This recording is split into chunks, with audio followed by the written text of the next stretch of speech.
AMD, because unlike some deals that weren't able to get done, she got a big one done. In fact, one of the biggest, is it the biggest, Pat, ever in semiconductors? Yeah, it's the biggest, largest, in semiconductors, and the second largest deal ever in tech, only second to Dell EMC, which is truly incredible. So yeah, after 16 months, the deal is closed, and what a contrast to Qualcomm and NXP not going through, and NVIDIA and ARM being called off. So what I'd like to do is just talk about what the two companies bring together. So first of all, AMD is really focused on high-performance PC server, game console, CPU, GPUs, and SoCs.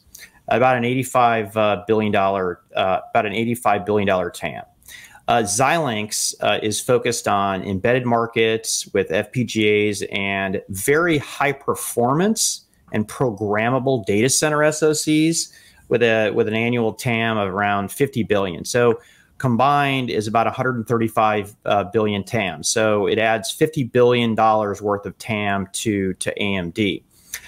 AMD typically takes a horizontal approach. The only difference I would say is game consoles. Xilinx really does take a more vertical approach and really leans into specific use cases. So I talked about what AMD is strong in. Xilinx is strong in automotive, carrier, industrial, aerospace, and defense. They have very mature and accelerated software stacks for things like artificial intelligence, networking, analytics, and video transcoding. So the combined companies, the way that I see is really, I would say, highlights with the data center. I believe you have to fundamentally believe that the data center is going to be finding the right combinations of programmability and fixed function that's super efficient, right?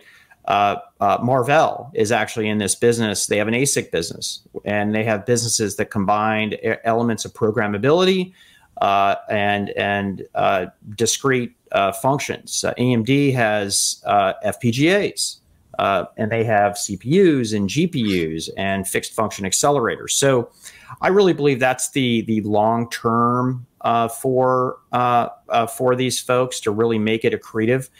To really make things happen. I like too that the competitive puts and takes of AMD's business is extraordinary, right? I was at AMD when the stock was at 90, and I was at AMD when the stock was $1, right? I mean, those massive swings are just crazy, right? Xilinx, they have 10-year designs, right? Now, it takes a long time to get there, but once you get in there, it's a very sticky business, particularly on those vertical businesses. But good luck to Lisa Su and the team. It was the biggest acquisition, not because quite frankly, because there was no cash. It was a stock deal, and both the value of AMD and Xilinx went up, which made it go up, I think, by about $15 billion between the offer price and the close price. Absolutely, Pat. And you covered this. We've talked about it a few times before. I think the getting this into the show is really all about the deal got done. And I think there was with what was going on with NVIDIA ARM, with what's, all the attention that regulators are paying to these large scale deals, although based on the real litmus tests for getting deals like this done, AMD, there's no reason it shouldn't have, and it did. And I think this will be enormously important to their longer term growth strategy. Where was that next wave of growth going to come from? It was a leadership move, and it was a big move, and it's a bold move. And to your point, it was risky. So there's a lot of ups, there's a lot of downs.